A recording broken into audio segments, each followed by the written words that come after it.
Alors bonjour chers élèves, on a 4 façons de représenter les inéquations.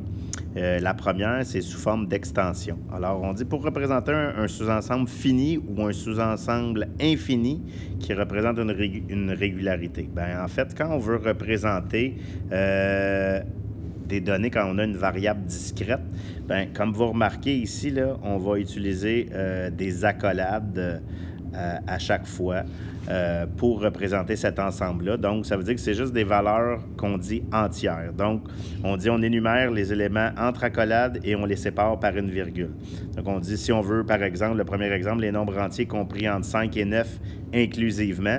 Donc, ici, inclusivement ou s'ils sont inclus ou pas inclus, ça ne change pas grand-chose. Donc, l'accolade ne sera pas placée différemment.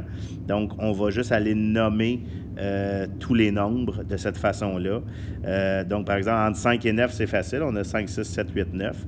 Mais si on dit, par exemple, les nombres entiers supérieurs à 1, donc 1 n'est pas inclus, on va commencer à 2, donc 2, 3, 4. Et comme il y en a une infinité, on va rajouter les 3 petits points à ce moment-là.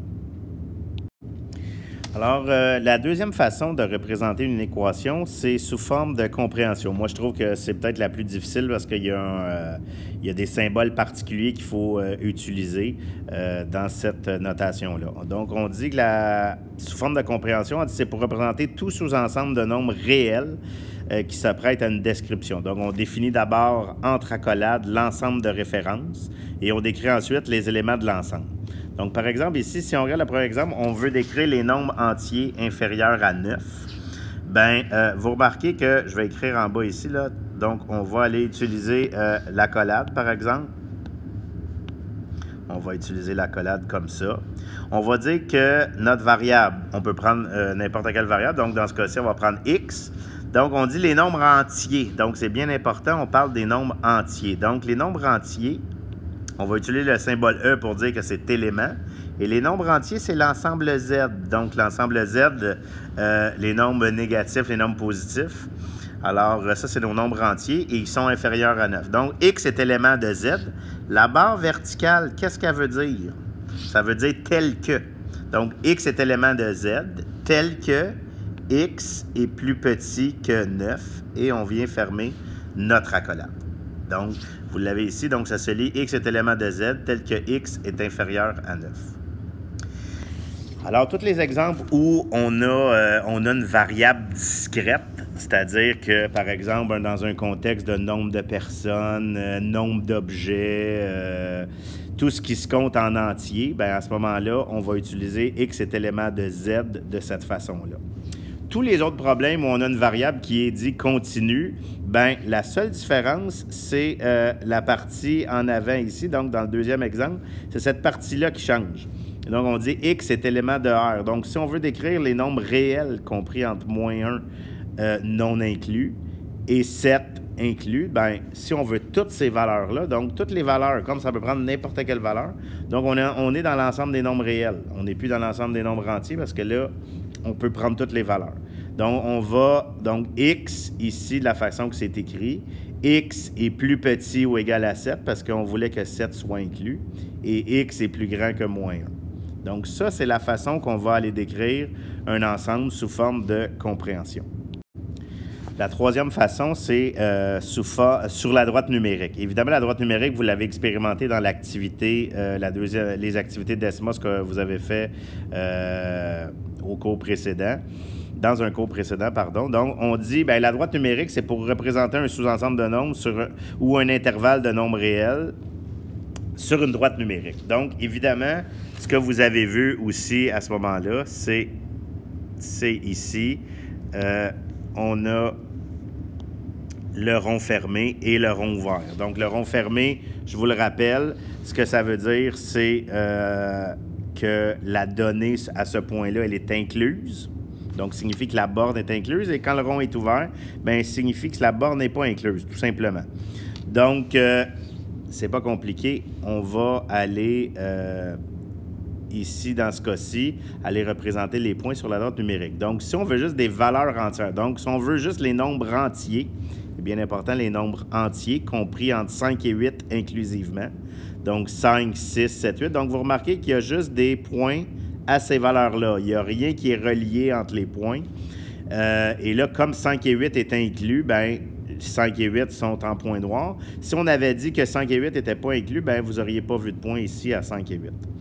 Donc, par exemple, ici, dans le deuxième exemple, les nombres entiers supérieurs à moins 3, bien, évidemment, on va aller mettre les points sur les valeurs de la droite numérique qu'on voit. On ne pourra pas aller plus loin à ce moment-là pour montrer que ça continue jusqu'à l'infini, par exemple. OK? Troisième exemple, on dit les nombres réels de 6 inclus à 9 non inclus. Donc, 6 inclus, vous remarquez que le point est fermé. Et à 9, comme 9 n'est pas inclus, là, le point est ouvert. Et là, vous remarquez que ça a été coloré entre les deux points ici. Donc, pour bien montrer notre intervalle ici sur notre droite numérique. Et le dernier exemple, on dit les nombres réels inférieurs à moins 3. Donc, moins 3 rond ouvert parce qu'il n'est pas inclus. Et on vient colorer ici à gauche ce que nous avons. Et la dernière façon qu'on va décrire l'ensemble solution pour une inéquation, donc c'est sous forme d'intervalle, donc qui va être beaucoup utilisé. C'est une de celles qu'on utilise le plus, entre autres avec la droite numérique. Donc on dit le sous-ensemble représenté par cette notation, c'est un intervalle qui inclut tous les nombres réels compris entre ces bornes. Ces bornes peuvent être comprises ou non dans l'intervalle. Et là, ce qui est bien important, c'est quand vous avez un nombre. Donc, par exemple, ici, je viens écrire en bas. Par exemple, j'ai écrit le nombre 5. Si je veux que le nombre 5, et évidemment, là, on peut avoir des nombres là, de chaque côté. Donc, mettons que j'ai 5 et 7. Quand on a un intervalle, on a toujours la borne inférieure, la borne supérieure. Donc, 5 ici, c'est la borne inférieure, 7, c'est la borne supérieure.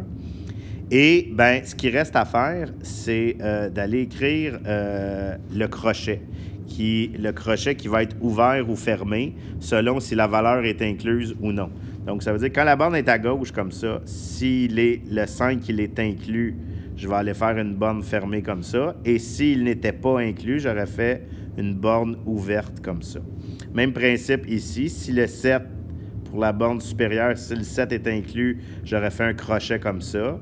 Et s'il n'était pas inclus, on va aller faire un crochet comme ça. Donc, par exemple, vous avez la description ici de ce que je viens de vous dire. Dans la deuxième colonne ici, ça reprend un peu ce que je viens de dire. On dit par exemple, premier exemple, les nombres réels de moins 5 inclus à 8 non inclus. Donc, crochet fermé à moins 5 parce qu'il est inclus, virgule, la borne supérieure, crochet ouvert pour dire que 8 n'était pas inclus.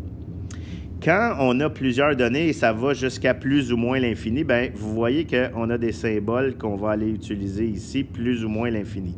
Donc, si je veux décrire les nombres réels supérieurs à 1, donc crochet ouvert à moins 1 parce qu'il n'est pas inclus, et je vais aller jusqu'à plus l'infini avec un crochet ouvert. Évidemment, on ne connaît pas où se termine l'infini, donc on va toujours mettre un crochet ouvert à l'infini.